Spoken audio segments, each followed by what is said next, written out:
time in 10 years as we celebrate the career of a Louisiana legend. All part of a stacked PPV event this Saturday, right here inside the Smoothie King Center.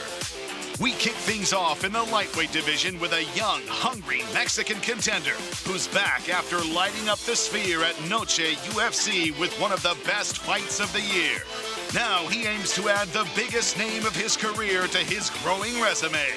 Here is Daniel Golden Boy Zell Hoover.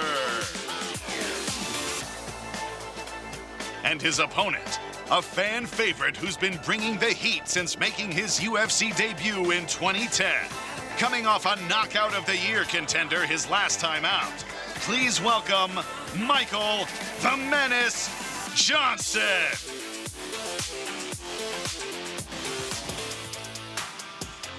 Next up, a game of high-stakes chess with two of the biggest punchers in the game. Up first, a former multiple-time world champion returns to prove a point. Please welcome one of the best featherweights to ever do it, Patricio Pitbull.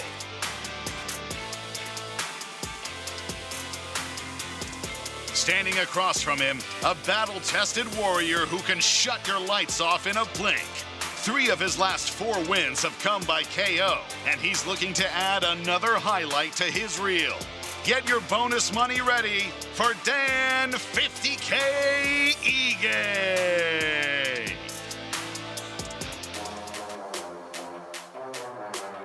We move to the next bout in the welterweight division. Up first, a cagey vet who has stood toe-to-toe with some of the best at 170 pounds. Coming off back-to-back wins and looking to continue the momentum, say hello to Daniel D-Rod Rodriguez. Facing him is a fan favorite who always backs up his words with his fists. Already fighting for the 4th time in 2025 and coming off back-to-back wins, please welcome Kevin the Trailblazer Holland. Now, the co-main event of the evening in the middleweight division. Up first, a striking phenom who has won 6 of his last 7. A combination of powerful hands and lightning-fast kicks, he's become one of the most feared rising contenders in the sport. Please welcome to the stage, Roman Kopylov. And his opponent, a former title challenger who has all the potential to get back to the top of the mountain. 11 of his 14 career wins have come by KO, and he's looking to add another on Saturday night. The Eraser is in the building, Paulo Costa.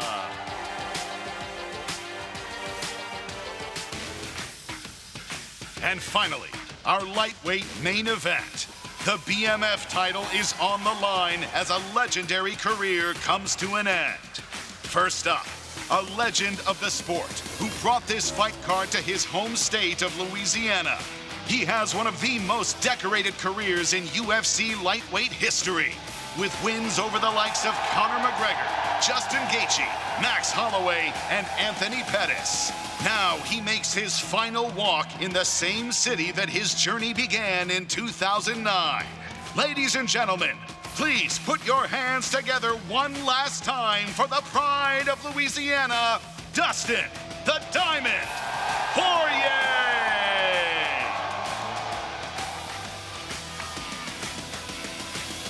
His opponent, one of the sport's biggest superstars. He is littered throughout the top of the UFC record books and isn't done yet. He has delivered some of the most iconic moments in UFC history. Ladies and gentlemen, please welcome the former featherweight champion and defending BMF title holder, the pride of Hawaii, Max Blessed Holloway. What's up, New Orleans? How are you today? Thanks for coming out. Who's got the first question? For Dustin, of course. Dustin, I know being a lot going on this week, a lot of people making you emotional, taking you on trips down memory lane. As we sit here 48 hours out on the night before your final weight cut, how are you digesting everything? I'm good, man. We got to save that stuff for after the fight. I got to be tough guy right now, man. You guys are making me cry, sending me notes from people I have a lot of respect for, but it's been incredible, man. The love, the appreciation. I feel seen. I feel appreciated. I love Louisiana. Thank you to the UFC for coming back here. I haven't fought here in over 10 years. Thank you to the fans. Thank you, Max, for showing up to do what we're going to do tomorrow, Saturday night, because I know it's going to be a banger. I love you all. And for both you and Max, Dustin, you guys have both told me in the lead up to this fight that you're planning on fighting like knuckleheads in there. You want to bleed. So what is the fight going to look like? Is strategy go out the window right as we go, or how do you end up in that knucklehead type of war? Bro, I try not to. I just have a natural ability to get myself in those kind of fights every time. I'm not trying to jab and circle and win rounds. I'm trying to scrap and finish these guys. And Max isn't afraid of the fire. We've shown that before. We watched his career. We watched him become champion. We watched him put down the legends of the sport. So you have two guys like that, it's going to be a head-on collision. You know, we're going to be crash test dummies in there, baby. Max, your feelings? I know, I saw on the Countdown show your coach said you have lead in your hands now fighting at lightweight. What kind of war are you expecting on Saturday? It's going to be a fun one, man. It's going to be a fun one. It's his last dance. We're expecting. There are the boos. There are the boos. Bring on more of the boos, please. Give this man his respect. That's what I like to hear. It's going to be a fun one come Saturday night.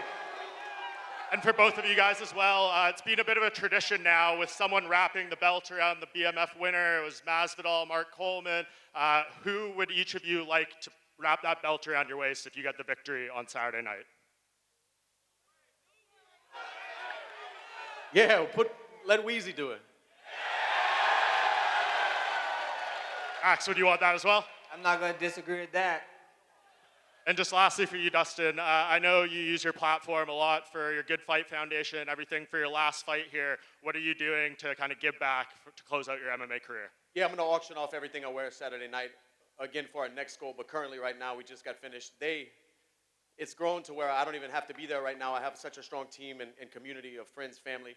My brother, my business partners, everybody on the board. Alan Jobin, his wife and son all came sweating that warehouse and helped when I was finishing camp. So over 1,200 backpacks with school supplies got filled. And August 5th, we're doing the pickup in Lafayette, Louisiana. So as soon as this fight ends, I get a little downtime and we right back to fighting the good fight. And just lastly for Patricio Pitbull, Patricio, there has been champions from other organizations like Eddie Alvarez, Anthony Pettis, who lost their first fight in the UFC, then went on to become champions. Do you look at those guys as motivating factors and show that even though you had a setback in your debut, you could still be a champion here?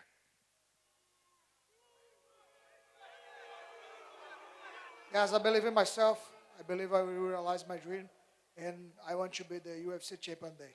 Thank you. Question for Daniel Zellhuber.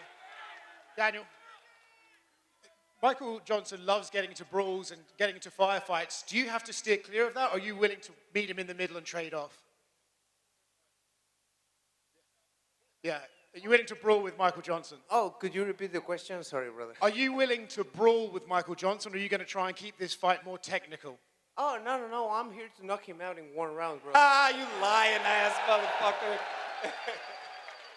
That's the whole game plan, bro. So, I'm ready for 3 rounds, 10 rounds, whatever rounds it is. I'm the younger fighter, and I'm ready. I'm ready for the fight. Michael, yesterday at Media Day, you said that he had some scumbag tactics to get this fight, and that he's been a little cocky leading up to it. How excited are you to show that experience can still beat youth? Yeah, I'm out here looking forward to show this little young buck some lessons in here. He's young, but he's a little too cocky, and he's running his mouth too much. So, I hope he brings that shit this Saturday. is the funny thing, because he have been here for almost 30 fights. He get himself fighting. Who are for you? Shit. How many fights you got? That's in the UFC? point, brother. Why you got 3-4 fights in the UFC. Relax. Bro, I'm talking shit, and you are sitting in your corner, so it works. So shut the fuck up and just show up to I don't even understand what you said. Like, repeat yourself? I think you're just trying to talk yourself into a fight. Like, you're probably a fan of mine. You grew up watching me fight. I grew up watching him. I know, that's your obsession with me. I think it's a little gay, but it's okay. You're fine. Question for Kevin Holland. Kevin, this fight was obviously booked before. Oh, you want them to carry on? No. This fight was obviously booked before, but now you're on a decent run here. How different do you think this fight will play out compared to if it took place last time? It's the same shit. Everybody kung fu fighting. Nothing changes. And D-Rod, obviously, he's coming in here on a pair of back-to-back wins, looking good. How do you stop his momentum this weekend? Man, I just come in and do what I do best, man. I just be a dog that night and be in his face. Go ahead. You up next? Yeah, go ahead. Question for Dan Ige. Going against Patricio Pitbull, obviously, in the first fight, didn't go his way. I'm curious, from your perspective, did you think it was more of the UFC jitters getting to him or a level of competition difference? No, the guy's a legend, man. You look at his resume, he's a multiple-time world champion. He's fought the best of the best. I don't believe the jitters got to him. I think it was just a tough matchup, stylistically. Yair's one of the best to ever do it, and I get to go in there and test myself against him, and I'm going to look to put this man's lights out. And question for Paulo Costa, taking on Romy Kopylov. You're known for your knockout ability. He's never been knocked out. Are you strictly going in there to bang with him, or you might surprise him with some grappling? I definitely go to knock out him out Saturday, because look at this energy. Look at this energy. I will take advantage of this energy, and I'm going to bring a lot emotion, action, and I'm going to knock him out. And I have nothing against him. He's a good boy, good guy. But from now until Saturday, I'm going to hate him. And this is what I need to bring for Cage Saturday night. And I'm going to bring this. I'm focused on this, you know. I will take advantage of the whole energy from you guys. And Saturday, I'm going to bring fire on this cage, believe me.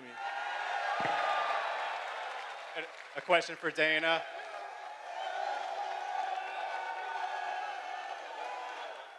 Question for Dana. Go ahead.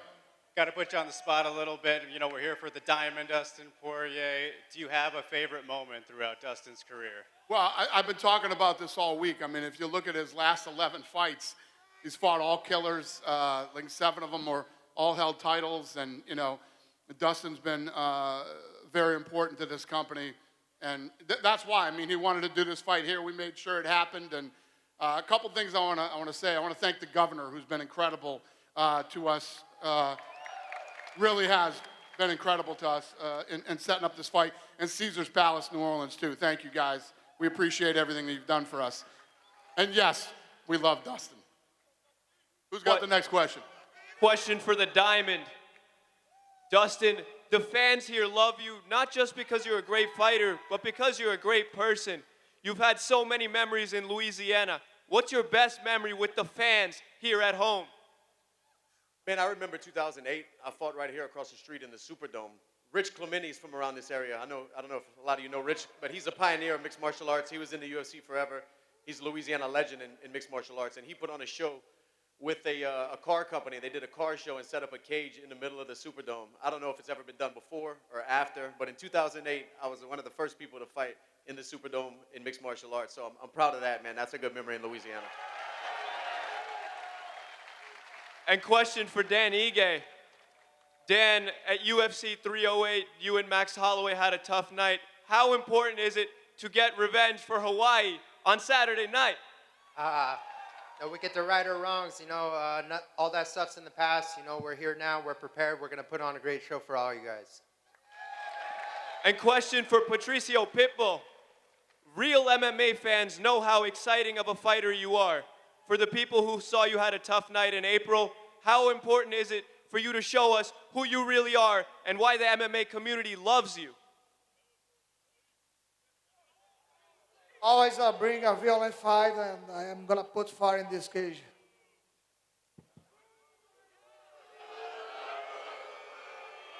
Good. Who's next? Right over here. Go Question ahead. for Dustin.